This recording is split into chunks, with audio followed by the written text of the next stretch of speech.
everyone, welcome back to my channel. Guys, if you're new to this channel, do also hit that subscribe button, also like and share this video as well. So guys, Fein, a former US Associate Deputy Attorney General, he has taken it up to himself to challenge Nigerians' handling of Kanu's case on the world stage. Guys, watch this video to the end to get the full gist.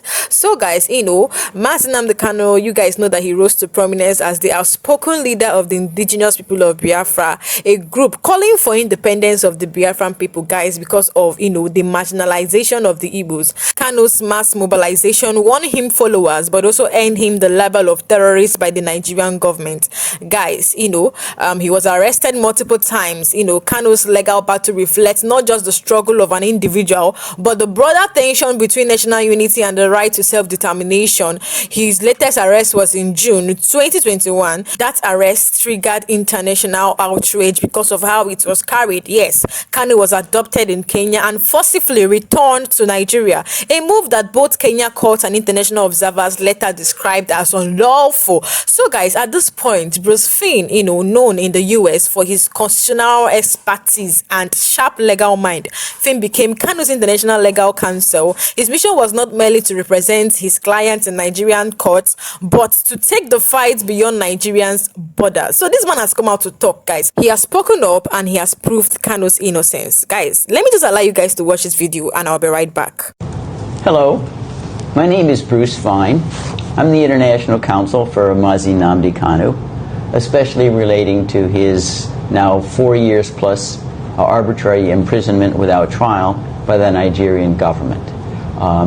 Here is a document that we all in this room have prepared. It is a petition to be filed with President Donald Trump asking that he list 6 Nigerian high-level officials, 5 judges and a former Attorney General, Mr. Malami, under the Global Magnitsky Human Rights Accountability Act.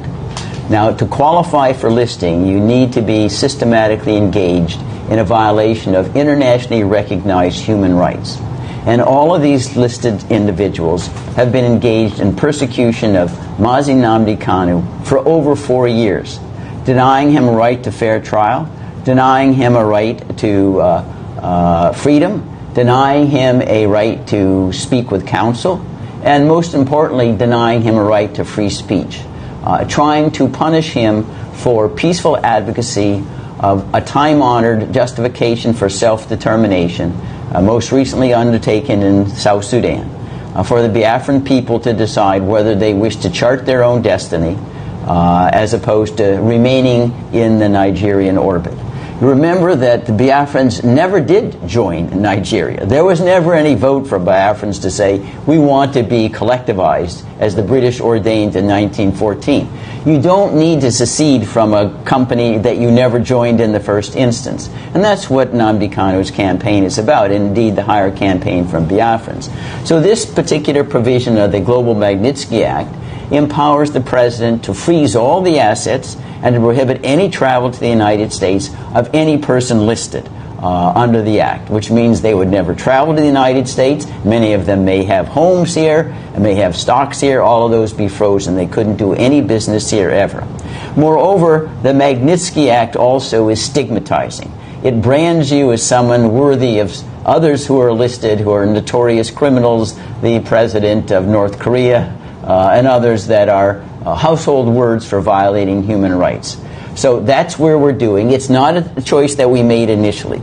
We worked very hard with the UN Working Group on Arbitrary Detention to try to get Nigeria to comply with its order to immediately and unconditionally release Nnamdi Kanu. We pleaded with Nigeria, here's the directive, just please comply with it.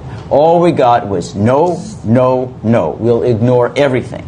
So after all peaceful avenues of redress have been exhausted, we are now resorting to the Global Magnitsky Act as one of the final ways we can hold Nigeria accountable outside the corrupt Nigerian system. The President of the United States has his own independent authority to exert the powers of the United States to pressure Nigeria to comply with the working group decision, and that's what this petition seeks to accomplish. So guys, this US lawyer Bruce Fein filed petitions before the International Criminal Court, accusing Nigerian officials of crimes against humanity. He wrote letters to the United Nations, the US Congress, and even directly to President Bola Tinubu, urging a compliance with international rulings. Guys, perhaps most significant, Fein invoked the UN Working Group on Arbitrary Detention, which declared Kanu's detention unlawful and demanded his immediate release. For Fein, this case is not just about one man, but about the global principle of justice and human rights. Fein argues that Kanu's fundamental right was trampled on. He said, his extraordinary rendition from Kenya was a violation of both Kenya's sovereignty and international law. And also he said his prolonged detention without trial contradicts international human rights standards. He said the dismissal of several charges by Nigerian court shows, in Fein's view, that the prosecution lacks credible evidence. He says the prosecution lacks credible evidence. Now, for Fein, he sees this as a show trial designed to silence dissent. He insists that the true crime is not Kanu's activism, but the Nigerian government's abuse of legal process. So you can see what this lawyer said. Guys, let me know your thoughts under the comment section. Drop a comment below. Don't forget to hit that subscribe button, also like and share this video. Thank you for watching, and I'll see you guys next time.